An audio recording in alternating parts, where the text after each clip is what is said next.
Maninder sir, सबसे पहले if we just look at the total that they've got in 255, I don't know, are you really excited, happy that it's done and dusted, or are you a bit tentative saying it could have been 270? No, you can't say it's done and dusted because in the semi-finals also we saw that we won by 7 runs after scoring 253. So it's not going to be, a cakewalk, but I think that's a big total. It's a big total. In the finals, chasing, I think New Zealand will need a big partnership from the top two. Only then can they think of reaching the target, but it's not done and dusted yet.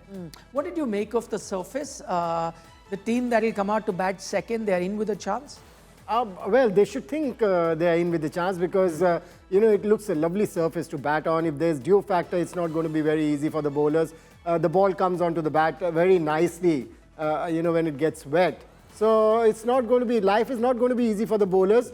But when you have that kind of a cushion, remember before the show we were talking about 230, 235 will give that cushion to the bowlers. But this is another 20 extra, which is a lot of cushion for the bowlers. And I think the Indian bowlers should feel pretty confident that they can defend this. There was that phase that I spoke about in the middle. 4 overs, 4 wickets gone, 28 runs.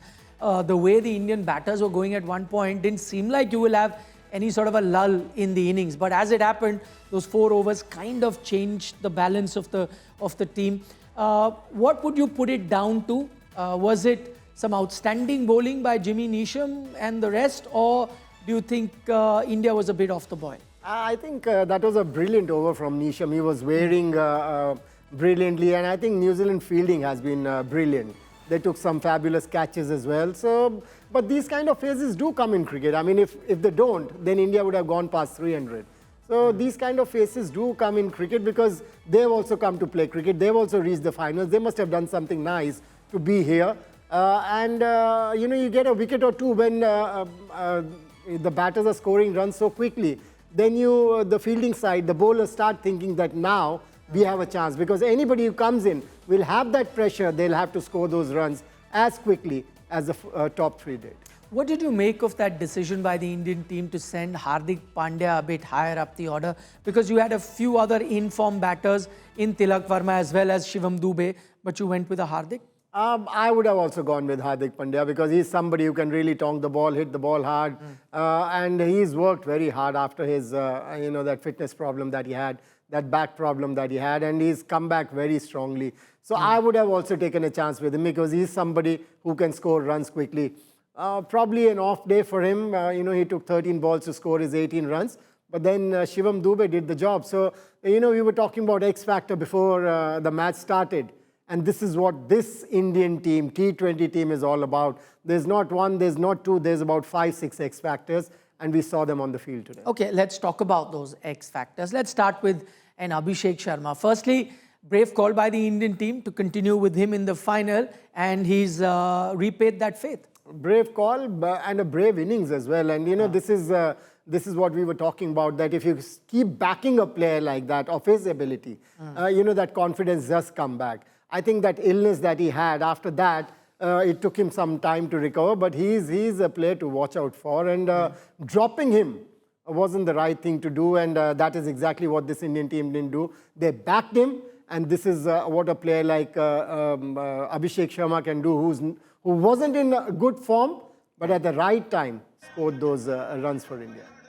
Okay, we've got a few shots coming in from across the country. Celebrations have already started with the stellar batting display that the Indian team has put in Ahmedabad, but a bit premature, would you say, Maninder? Because it's a game of cricket at the end of the day.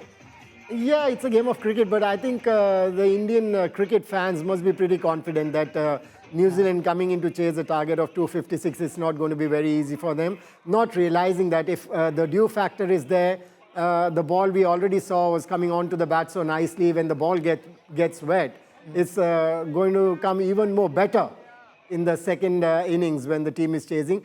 But 256, when you're chasing that target, even if you get a good start, even if you get to a score of 70, 80 in the first 6 overs, you would still need that 14, 15 runs and over. And to do that consistently all throughout the match, I don't think it's going to be very easy for the Kiwis.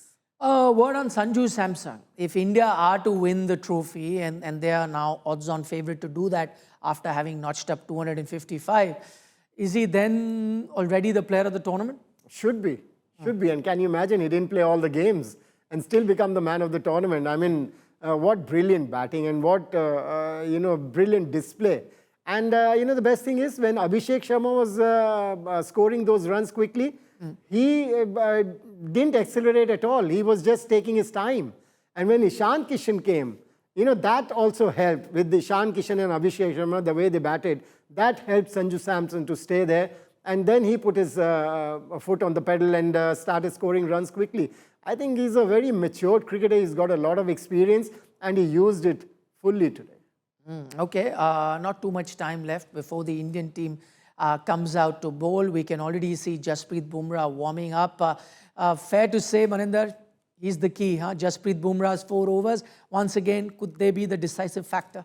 I think they're going to be. I think he's going to open the bowling as well because you've got to get, the first 2 batters out and then you could put a lot of pressure on the Kiwis. So I think we will see the new cherry in Jasprit Bumrah's hand. Okay, that is going to be very, very important. Those overs that will be bowled by Jasprit Bumrah, as Maninder just now said, that you'd want a Jasprit Bumrah to open the bowling because initially you'd want to put pressure on the opposition team, and we know about New Zealand, it's the openers that really do the job for them. I believe we're also joined by Harbhajan Singh live on the broadcast. Harbhajan, what do you make of the total that India's put? Safe one? Can we, already look to celebrate? Yes, most definitely. I believe so. 250 is a big target, that too in the final. And I don't think it's going to get chased because, I've never seen such score get chased. And, it's 255. And I've never seen 20 in 20 overs if other teams can go on and chase this kind of a total. If they do so, like England came really close, hats off to them. But Team India played well in the first half. They'll have to back it up with the ball now and make sure things goes their way and win convincingly from here.